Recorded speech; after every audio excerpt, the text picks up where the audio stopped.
The protagonist of this story, Araji Kai, seemed to everyone around him to be an ordinary gloomy teenager from high school, but in reality, he wasn't that simple at all.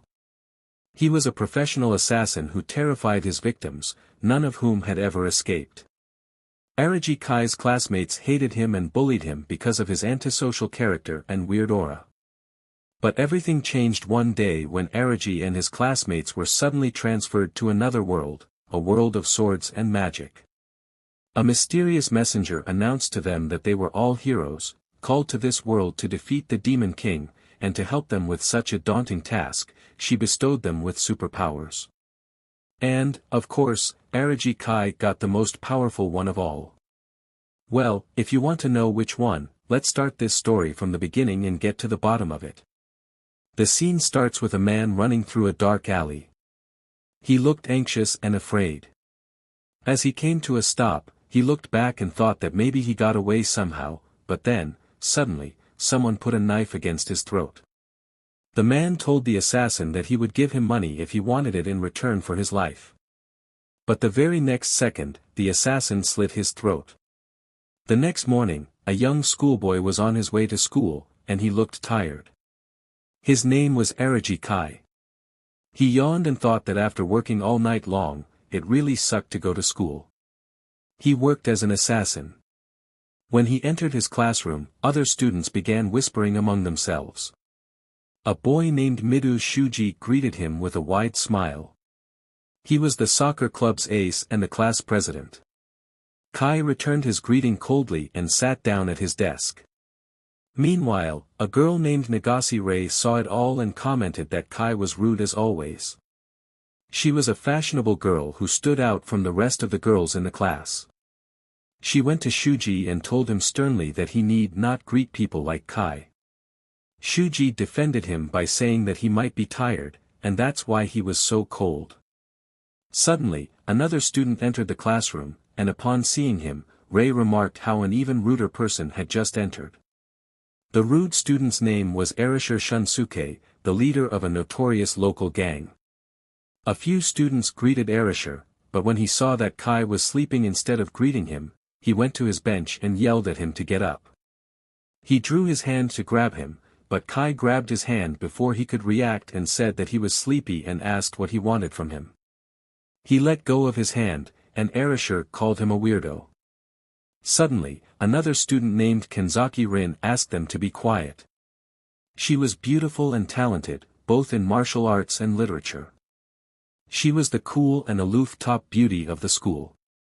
Erasure confronted her but was cut short by another girl named Hashimoto Emu, who was a serious disciplined committee girl who really cared about order. Watching her ready to fight Erasure, a boy named Narumi Yoshia told her that Erasure would just blow her away. Yoshia was a shallow and frivolous guy. Everyone soon got back to their seats. This was Shinzo High School, first-year class, and it was just another regular day in a class with a lot of problems. Kai was still keeping his head down when he suddenly sensed something, a weird sensation coming from under Shuji's feet. A bright blue light began emitting from the floor, and a magic spell circle appeared. Soon, everyone in the class noticed it and were confused and shocked. The magic circle grew in size and covered the entire classroom. The floor under Shuji began to glow, and he instructed everyone to leave the classroom, but Kai knew they wouldn't make it in time. Soon, the bright light blinded everyone, and they were all teleported inside what looked like an old castle. Everyone was lying unconscious on the ground, and Kai was the first to come back to his senses. He noticed that the building was made of stone, with several large pillars to take cover, and there was only one exit. Soon, the other students also began coming back to their senses. Everyone was panicking, but Shuji calmed them down, and Kai was relieved that Shuji was someone who could keep the whole class from losing their composure. Erasure got up and said that they could not waste any time, and he asked his two minions to follow him. Kai stopped him and said that he could hear footsteps coming towards them from the other side of the door. Kai sensed that there was a man and a woman coming through. Soon, the door opened, and a girl and an old man entered the room. They both looked like a medieval knight and princess and were wearing unusual and old-fashioned flowy clothes with capes. The girl greeted the students, saying that they were impressive and called them hero candidates. The students were surprised to see them. Kai analyzed both of them and concluded that the man had the physique of a sword user and had his guard up too, and as for the girl, he sensed slight muscles, but she seemed pretty normal to him. The girl introduced herself as Leonora, the Archbishop of the Holy Country of Digest, and the man with her was Guaz, who was a knight and her protector. Erishur told her that he had never heard of the country before and asked her if she was messing with them. The girl replied that she certainly was not messing with them. Shuji came forward and explained to her that they suddenly found themselves there and were thus a little bit on edge. The girl began explaining the entire thing to them. She began by saying that they were summoned to a parallel world as a hope for humanity to defeat the evil demon king. They were the parallel world's hero candidates. It was hard for the students to believe something like that. Guaz told Erishur to watch his mouth while talking to the saint of the country. Erishur was unfazed by this, and this made Guaz draw his sword, but Leonora pacified him. Erishur jumped at Guaz, and Kai was amazed by his bravery. Before Erishur could land an attack, Guaz flung his sword and made a little cut on his head. His attack was so fast that no one saw it. Leonora apologized for his aggression and said that she would explain everything to them in detail, but for that, they all had to be quiet and listen to her. Her demeanor suddenly changed from being calm to being scary. She explained that because of the Demon King's invasion, humanity of that world was facing extinction. The country of Digest continued resisting, but they did not have the power to completely stop the invasion anymore. Kai thought that the story was a pretty common one. She continued, saying that they were the last hope of humanity. Upon hearing this, the students replied that they could not do this, as they had never fought before. Some of the girls were already crying. Guaz said that it might sound impossible, but they would have to try, as there was no way for them to return to their own world unless they defeated the Demon King. The students were even more shocked upon hearing this. Kai knew that he only said that to motivate them. He thought that the people who had always lived peacefully could not just suddenly start killing, as for that, they needed experience and talent. Erishur got up with blood on his head and cursed them for dictating to them. He added that he hated people like them. Guaz noticed that Arashi's spirit was still unbroken and wondered if he could be a useful warrior.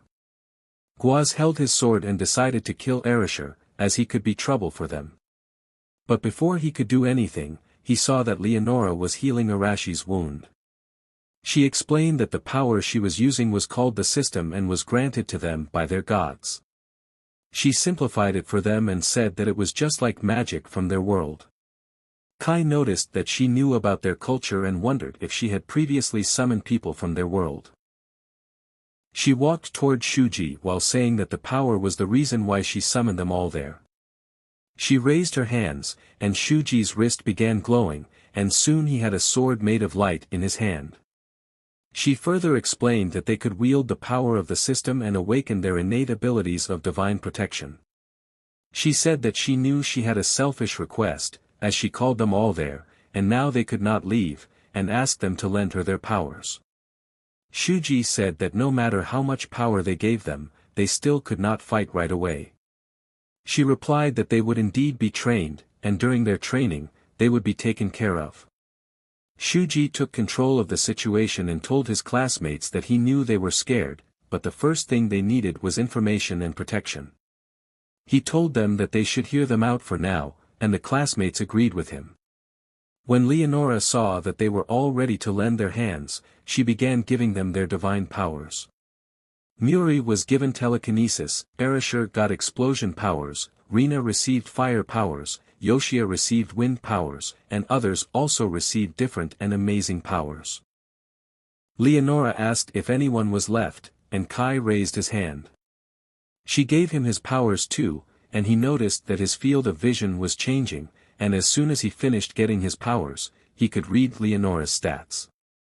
His eye color changed to red, and Leonora told him that he had received the power of judgment, which was rather rare. The power would let him see his target stats and details. He tried his powers on himself and was able to see his own stats. Erasure also tried his powers and made fun of Kai, saying that he only got a new eye color.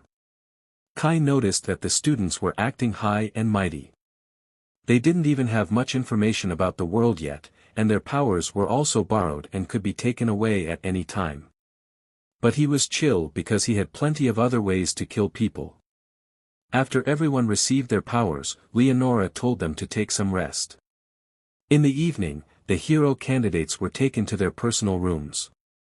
Kai sneaked out of his window in search of more information. Outside, guards were patrolling and talking about how the hero candidates looked weak. They made fun of how those kids were chosen to defeat the Demon King. One of them said that the saints surely know something they didn't. Kai listened to their conversation entirely.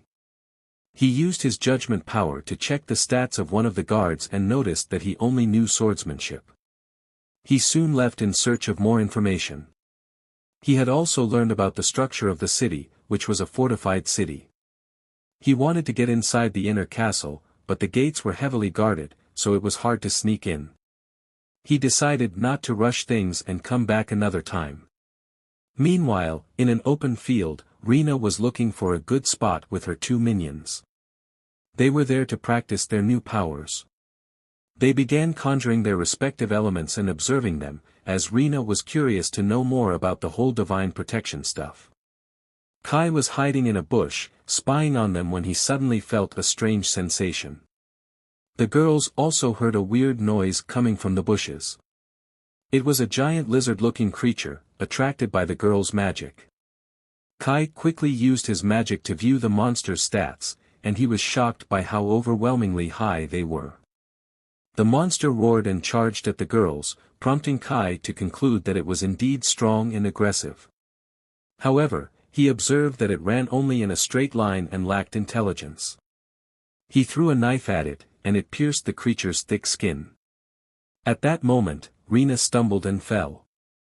The monster caught up to her and was just about to crush her when it suddenly stopped. Looking around, the girls noticed a knife embedded in its head, with blood oozing out. They wondered if someone had saved her, but they didn't stay to find out and hurriedly left. Kai knew he had no obligation to rescue them, yet his conscience wouldn't let him ignore their situation. Kai reflected on how difficult things were bound to become if monsters like this one roamed freely. Approaching the monster's body, he bent down to retrieve his knife when he suddenly sensed someone nearby. He quickly hid behind the body and scanned the area but saw no one. Deciding to avoid any trouble, he returned to his room. Not long after, a figure emerged from behind a wall. Cloaked in a robe that concealed their face, the figure smashed the monster's head, forcing its eyes to pop out. They muttered, disappointed by the weakness of the hero candidates. However, they noted that Kai smelled like him. The following morning, Guaz presented the slain monster's body to the hero candidates, who were stunned at the sight. He explained that the creature had been found dead near the royal capital the previous night. According to Guaz, the Demon King had driven the monsters into a frenzy, making them crave human flesh, and warned the candidates that they'd be facing similar threats. Guaz then turned to Stady, a researcher, and asked if he'd noticed anything unusual about the monster. Stady replied that traces of sorcery had likely been used by a mid-level demon or higher, possibly as part of reconnaissance on the new hero candidates. Curious, Kai wondered if sorcery was distinct from magic, as it was a new term. Shuji then asked if this meant the monster was under a demon's control. Stady explained that powerful demons could use servitude spells to control weaker creatures. Before he could explain further, Guaz dragged him away, though Kai saw him as a valuable source of information. Kai then realized the intense gaze he'd felt last night belonged to a demon who was skilled enough to barely be detected. He sensed someone watching him and wondered if the demon was present even now. Erasure voiced his intention to kill the demon so they could return home, and others echoed his sentiment. Kai thought it was time they all grasped the harsh truth of their situation. Just then, Leonora entered and encouraged them, explaining that they were unfamiliar with their powers but would improve with training. Because they were from another world, she explained, their growth rate would differ from locals. A week passed as the students trained. Kai, who spent his time in the library, had learned to read their new language, though he found it strange they could all communicate so easily in the first place. His judgment power was unsuited to combat, so he was excluded from training and permitted to access the library, where he discovered little about their history, culture, or demons. Among the candidates, the strongest were Narumi, a wind user, Arisher, who wielded explosions, Kanzaki, who had telekinesis, Hashimoto, with power over land, and Rina, who used fire. However, Shuji, whose growth rate was especially remarkable, stood out. Shuji had surpassed the swordsman who trained him, and Kai observed through his judgment power that Shuji's stats had risen from below D grade to above B grade in just a week. One day, two boys mocked Kai, and he noticed others looking down on him, emboldened by their newfound powers. When one tried to intimidate him, Kai stealthily threw him to the ground. Meanwhile, Leonora and Guaz arrived at the training ground, announcing that the students' rapid growth had led to an acceleration of their plans. Narumi asked if they'd be facing the Demon King, but Leonora clarified that they'd first need to practice against monsters. Anxiety spread among them as they took this in. The following day, Guaz and Leonora brought the candidates to a forest for combat drills, where obstacles would hinder large groups' movements. Thus, they'd work in teams of 2 to 3. Quickly, the candidates chose groups, leaving Kai and Kanzaki to team up alone. Kai noted Kanzaki's confident yet aloof nature and her evident pride. She caught him staring, while Leonora announced that the team defeating the most monsters would earn a special reward. As the drills began, Kanzaki declared that her abilities surpassed the others, so she didn't need his help, insisting he stay out of her way. Agreeing, Kai said he'd leave everything to her. This prompted her to question if he had any pride. Kai sensed 4 entities hiding nearby, and as one monster charged, Kanzaki used her domination power, an ability that compelled obedience. She commanded the goblin to bow, and it obeyed, though visibly exhausted her. She explained to Kai that prolonged use of her power drained her mana. Noticing another monster approaching, Kai suggested she kill the goblin, but she hesitated, seeing it as almost human. Kai reminded her it had attacked them, and, realizing she was an ordinary Japanese student unaccustomed to violence, he picked up a stone to demonstrate. 3 more goblins appeared, and Kanzaki commanded them to bow, asking Kai to assist. Kai reminded her she told him not to interfere, so she sighed and ordered the goblins to twist their own necks, killing them. Impressed by the strength of her commands, Kai learned that the more challenging the order, the lower its success rate. Kanzaki felt disgusted by the sight of the goblins' bodies, but Kai offered some comforting words. She asked how he could remain so calm without powers, and he reassured her it was his strength. He also noted her bravery, despite her earlier hesitance, which earned a look of pride. Meanwhile, Narumi and Hashimoto faced a monster too strong for them to escape, so they launched an attack using wind and rock powers, hitting it with a massive boulder, which barely injured it. Helpless, they feared the worst, but Kanzaki, lost in thought about her grandfather and her desire to prove herself, was snapped back when Kai asked if they should continue. They engaged in light-hearted banter as they walked, though Kanzaki couldn't shake her curiosity about Kai's strange composure. Suddenly, they heard Hashimoto's screams, and Kanzaki recognized her voice. She and Kai arrived to find Hashimoto injured, bleeding, and unable to defend herself. Though she urged Narumi to flee, it was too late, the monster was upon them. Kanzaki ordered the monster to halt, and though Narumi thanked her, she admitted it was only temporarily restrained. Kai checked on Hashimoto, learning she was alive but gravely wounded, and suggested Narumi carry her to safety. Despite Narumi's hesitation, he complied. Kai then assessed the monster's stats, finding them incredibly high, especially in defense. He realized that his attacks would barely affect it, and he noted that it was a mutant of some sort. As Kenzaki's energy drained, Kai advised her to retreat, knowing she had done enough. When she couldn't move, he set off a smoke grenade, allowing him time to lift her and hide away. She blushed at being carried, asking about the smoke, and he explained it was a grenade he had prepared during training. Secretly, this was part of his small stash of assassin's tools. Kenzaki apologized for needing to be rescued and thanked him, leading to playful exchanges between them. She suggested they flee, but Kai noted there was no need. They spotted Shuji and the others arriving. Without hesitating, Shuji attacked the bear monster for harming his friends.